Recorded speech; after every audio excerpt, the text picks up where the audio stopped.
ಇಂಧನ ಬಳಸಿ ಅಂತ ಹೇಳಿದಂತಹ ಬೆನ್ನಲ್ಲೇ ಪ್ರಧಾನಿ ಮೋದಿ ವಿರುದ್ಧ ಸಾಲು ಸಾಲು ಆಕ್ರೋಶಗಳು ಕೂಡ ವ್ಯಕ್ತವಾಗ್ತಾ ಇದೆ. ಒಂದು ಕಡೆ ಕಾಂಗ್ರೆಸ್ ಕೂಡ ಈಗಾಗಲೇ ಆಕ್ರೋಶವನ್ನ ವ್ಯಕ್ತಪಡಿಸಿದೆ. ಇತ್ತ ಡಿಎಂಕೆ ಕೂಡ ಕಿಡಿಕಾರಿರುವಂಥದ್ದು, ಜೊತೆಗೆ ಕೇಂದ್ರ ನಾಯಕರು ಕೂಡ ಆಕ್ರೋಶವನ್ನ ವ್ಯಕ್ತಪಡಿಸ್ತಾ ಇದ್ದಾರೆ. ಇತ್ತ ಡಿಕೆ ಶಿವಕುಮಾರ್ ಕೂಡ ಮಾತನಾಡಿದ್ದಾರೆ. ಏನ್ ಹೇಳಿದ್ದಾರೆ ನೋಡೋಣ.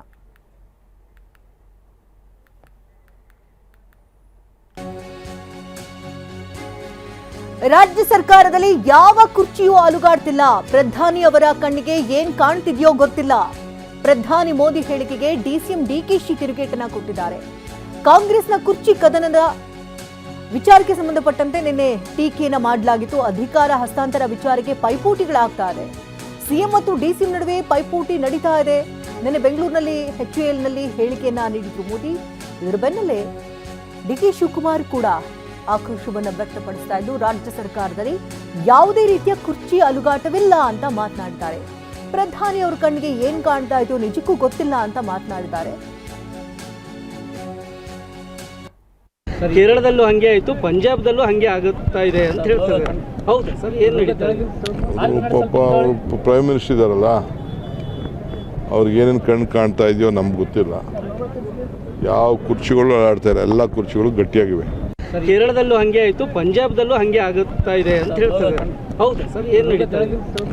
ಪಾಪ ಪ್ರೈಮ್ ಮಿನಿಸ್ಟರ್ ಇದಾರಲ್ಲ, ಅವ್ರಿಗೆ ಏನೇನು ಕಣ್ಣು ಕಾಣ್ತಾ ಇದೆಯೋ ನಮ್ಗೆ ಗೊತ್ತಿಲ್ಲ. ಯಾವ ಕುರ್ಚಿಗಳು ಆಡ್ತಾರೆ, ಎಲ್ಲ ಕುರ್ಚಿಗಳು ಗಟ್ಟಿಯಾಗಿವೆ. ಕೇರಳದಲ್ಲೂ ಹಂಗೆ ಆಯ್ತು. ಈ ಬಗ್ಗೆ ಮಾತನಾಡೋದಕ್ಕೆ ಆರ್ಥಿಕ ತಜ್ಞರಾಗಿರುವಂತಹ ಗೋಪಾಲ್ ಸಿಂಗ್ ಅವರು ನೇರ ಸಂಪರ್ಕದಲ್ಲಿದ್ದಾರೆ. ಸರ್, ನಿನ್ನೆಯಷ್ಟೇ ಮೋದಿ ಕೊಟ್ಟಂತ ಹೇಳಿಕೆ ನಿಜಕ್ಕೂ ಕೂಡ ಸಾಕಷ್ಟು ಆತಂಕಕ್ಕೂ ಕೂಡ ಕಾರಣವಾಯಿತು. ಒಂದ್ ಕಡೆ ಚಿನ್ನ ಖರೀದಿ ಮಾಡಬೇಡಿ ಅಂದ್ರು, ಜೊತೆಗೆ ಪೆಟ್ರೋಲ್ ಬೆಲೆ ಹಾಗೆ ಇಂಧನ ಬೆಲೆ ಒಂದ್ ಕಡೆ ಏರಿಕೆ ಆಗ್ತಾ ಇರೋದ್ರಿಂದ ಅದನ್ನ ಮಿತವಾಗಿ ಬಳಕೆ ಮಾಡಿ ಸಾರ್ವಜನಿಕ ವ್ಯವಸ್ಥೆಗೆ ಸಾರಿಗೆಗಳನ್ನ ಯೂಸ್ ಮಾಡಿ ಅಂತ ಹೇಳಿದ್ರು. ಇಂಧನವನ್ನ ಆಯಿಲ್ ಕೂಡ ಕಡಿಮೆ ಬಳಕೆ ಮಾಡಿ ಅಂತ ಹೇಳಿದ್ರು. ವರ್ಕ್ ಫ್ರಮ್ ಹೋಮ್ ಮಾಡಿ ಅಂತಂದ್ರು. ಸೊ ಇದೆಲ್ಲ ಹೇಳಿರೋದು ನಿಜಕ್ಕೂ ಕೂಡ ದೇಶದ ಜನರಿಗೆ ಆತಂಕಕ್ಕೆ ದೂಡ್ತಾ ಇದೆ. ಅಂದ್ರೆ ವಾಸ್ತವ ಚಿತ್ರಣ ಏನಿದೆ, ಯಾಕಾಗಿ ಪ್ರಧಾನಿ ಮೋದಿ ಈ ರೀತಿ ಕರೆ ಕೊಟ್ರು ಅಂತ? ಒಂದು ರಾಷ್ಟ್ರದಲ್ಲಿ ಆರ್ಥಿಕ ಮಿತಿಗಳನ್ನು ಹೇರಬೇಕಾದ್ರೆ ಎರಡು ವಿಧಾನ ಇದೆ. ಕಾನೂನಾತ್ಮಕವಾಗಿ RBI ಮೂಲಕವಾಗಿ ನಿಯಂತ್ರಣ ಮಾಡೋದು ಒಂದು, ಮತ್ತೊಂದು ನೈತಿಕವಾಗಿ ಜನರಲ್ಲಿ ಕೋರಿಕೊಳ್ಳುವುದು ಮತ್ತೊಂದು. ಈಗ ಮೋದಿ ಕೊಂಡಿರೋದು ಏನು ಅಂತ ಹೇಳಿದ್ರೆ, ಪೆಟ್ರೋಲನ್ನು ಕಡಿಮೆ ಬಳಸಿ ಎನ್ನುವುದು ಒಳ್ಳೆಯದಿರಬಹುದು. ಯಾಕೆ ಅಂತ ಹೇಳಿದ್ರೆ ಆಮದು ವೆಚ್ಚ ಹೆಚ್ಚಾಗಿರೋದ್ರಿಂದ, ನಮ್ಮ ರೂಪಾಯಿಯ ಮೌಲ್ಯ ಕುಸಿತಾ ಇರೋದ್ರಿಂದ ಕಡಿಮೆ ಬಳಕೆ ಮಾಡಿ ಎನ್ನುವಂಥದ್ದು ಓಕೆ. ಆದರೆ ಅವರು ಹೇಳಿರುವಂಥದ್ದು ಚಿನ್ನವನ್ನು ಕಡಿಮೆ ಕೊಂಡುಕೊಳ್ಳಿ ಎನ್ನುವಂಥದ್ದು ಹಲವಾರು ರೀತಿಯ ಪರಿಣಾಮಗಳನ್ನು ಉಂಟು ಮಾಡುತ್ತೆ. ಯಾಕೆ ಅಂತ ಹೇಳಿದ್ರೆ, ಇಲ್ಲಿ ಒಂದು ಭಾಗದಲ್ಲಿ ಚಿನ್ನ ಮತ್ತು ಬೆಳ್ಳಿಯನ್ನು ಮಾರಾಟ ಮಾಡುವಂತಹ ಅಂಗಡಿಗಳು ಆಮದು ಮಾಡಿಕೊಳ್ಳುವವರ ಮೇಲೆ ಇದು ಕೆಟ್ಟ ಪರಿಣಾಮವನ್ನು ಖಂಡಿತ ಬೀರುತ್ತೆ.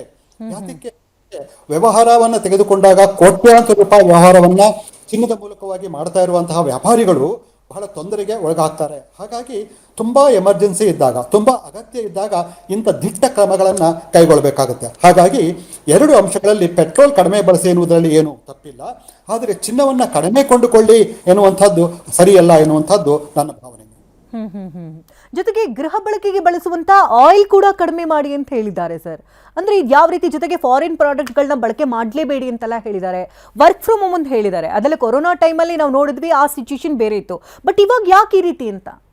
ಮೇಡಮ್, ಇಲ್ಲಿ ಏನಾಗುತ್ತೆ ಅಂದರೆ, ಜಾಗತಿಕವಾಗಿ ವಿದೇಶಿ ವಸ್ತುಗಳನ್ನು ಕೊಂಡುಕೊಳ್ಳುವುದನ್ನು ಕಡಿಮೆ ಮಾಡಿ ಅಂತ ಹೇಳಿದಾಗ ಅದು ವ್ಯತಿರಿಕ್ತವಾದಂತಹ ಪರಿಣಾಮಗಳನ್ನು ಬೀರುತ್ತೆ. ಅದು ಎಲ್ಲದಕ್ಕೂ ಅನ್ವಯ ಮಾಡಿಬಿಟ್ರೆ, ನಮ್ಮ ವಸ್ತುಗಳನ್ನು ಕೂಡ ಬೇರೆ ರಾಷ್ಟ್ರಗಳು ಹಾಗೆ ಅದನ್ನು ನಿರ್ಬಂಧ ಮಾಡಿಬಿಟ್ರೆ ಆಗೋದಿಲ್ಲ.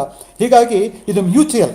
ನಾವು ಆಮದುಗಳು ಮಾಡ್ಕೊಳ್ತಾ ಇರಬೇಕು, ರಫ್ತು ಕೂಡ ಮಾಡ್ಕೊಳ್ತಾ ಇರಬೇಕು. ಯಾವುದೇ ಒಂದು ರಾಷ್ಟ್ರದ ವಸ್ತುಗಳನ್ನು ಆಮದು ಮಾಡಿಕೊಳ್ಳೋದನ್ನು ನಿಲ್ಲಿಸಿದಾಗ ನಾವು ಕಳಿಸುವಂತಹ ರಫ್ತುಗಳನ್ನು ಅವರು ಕೂಡ ರೆಸ್ಟ್ರಿಕ್ಟ್ ಮಾಡಬಹುದು. ಹಾಗಾಗಿ ಇವುಗಳ ಬಹಳ ಎಚ್ಚರಿಕೆಯಿಂದಾಗಿ ಸ್ಟೆಪ್ಪನ್ನು ಅಲ್ಲಿ ಇಡಬೇಕಾಗುತ್ತೆ. ಅದನ್ನು ಕಾನೂನಿನ ಅದು ಸಾಧ್ಯತೆಗಳನ್ನು ನೋಡಬೇಕಾಗುತ್ತೆ, ಜನಗಳ ಅಭಿಪ್ರಾಯವನ್ನು ಪಡ್ಕೊಳ್ಬೇಕಾಗುತ್ತೆ. ಆನಂತರ ಇಂತಹ ನಿರ್ಣಯಗಳನ್ನು ಕೊಡಬೇಕಾಗುತ್ತೆ. ಜೊತೆಗೆ ಸರ್, 1 ವರ್ಷಗಳ ಕಾಲ ಅಂತ ಹೇಳಿದ್ದಾರೆ. ಅಂದ್ರೆ ಈಗ ದೇಶದ ಆರ್ಥಿಕ ಖಜಾನೆ ನೋಡೋದಾದ್ರೆ ಈಗ ಅಷ್ಟು ದೊಡ್ಡ ಮಟ್ಟದಲ್ಲಿ ಹೊಡೆತ ಕೊಟ್ಟಿದ್ಯಾ? 1 ವರ್ಷಗಳ ಕಾಲ ಈ ರೀತಿ ಮುಂದುವರಿಬೇಕು ಅನ್ನೋ ನಿಟ್ಟಿನಲ್ಲಿ ಸೂಚನೆ ಕೊಟ್ಟಿದ್ದಾರೆ. ಒಂದು ಅಗತ್ಯ ಇಲ್ಲ ಮೇಡಮ್. ನನ್ನ ಪ್ರಕಾರವಾಗಿ ಈಗ ನಮಗೆ ಸುಲಭವಾಗಿ ಆಯಿಲ್ ಸಿಗ್ತಾ ಇಲ್ಲ, ಪೆಟ್ರೋಲ್ ಸಿಗ್ತಾ ಇಲ್ಲ, ಗ್ಯಾಸ್ ಸಿಗ್ತಾ ಇಲ್ಲ ಎನ್ನುವಂಥ ದೃಷ್ಟಿಯಿಂದ ಸ್ವಲ್ಪ ಮಿತವಾಗಿ ಬಳಕೆ ಮಾಡಿ ಎನ್ನುವಂಥದ್ದು ನಿಜ. ಅದು 1 ವರ್ಷ ಅಂತ ಹೇಳಿದರೆ ಜನಗಳಲ್ಲಿ ಏನಾಗುತ್ತೆ ಅಂತ ಹೇಳಿದ್ರೆ ನಿರಾಶಾ ಭಾವನೆ ಉಂಟಾಗ್ಬಿಡುತ್ತೆ. ಮಾರುಕಟ್ಟೆ ಕುಸಿತ ಉಂಟಾಗುವುದು ಯಾತಕ್ಕೆ ಅಂತ ಹೇಳಿದ್ರೆ ಆಶಾಭಾವನೆ ಮತ್ತು ನಿರಾಶಾ ಭಾವನೆಯಿಂದ. ಅದು ಸಾಧ್ಯವಾಗಿ ತಾತ್ಕಾಲಿಕವಾಗಿ ಕಮ್ಮಿ ಮಾಡಿ ಅಂತ ಹೇಳುವಂಥದ್ದು ಸರಿ. ಆದರೆ 1 ವರ್ಷಗಳ ಕಾಲ ಅಂತ ಹೇಳಿದಾಗ ಇಡೀ ಒಂದು ಚಟುವಟಿಕೆಯ ಮೇಲೆ ಅದು ನೆಗೆಟಿವ್ ಪರಿಣಾಮಗಳನ್ನ ಉಂಟು ಮಾಡುವಂಥ ಸಾಧ್ಯತೆಗಳಿರುತ್ತೆ. ನಾವು ನೋಡಿರ್ತೇವೆ ಟ್ರೇಡ್ ಸೈಕಲ್, ವ್ಯಾಪಾರಿ ಚಕ್ರಗಳು ಅಂತ, ಅಂದರೆ ಮೇಲೆ ಹೋಗೋದು, ಕೆಳಗೆ ಬರುವುದು, ಮಧ್ಯದಲ್ಲಿರುವಂಥದ್ದು.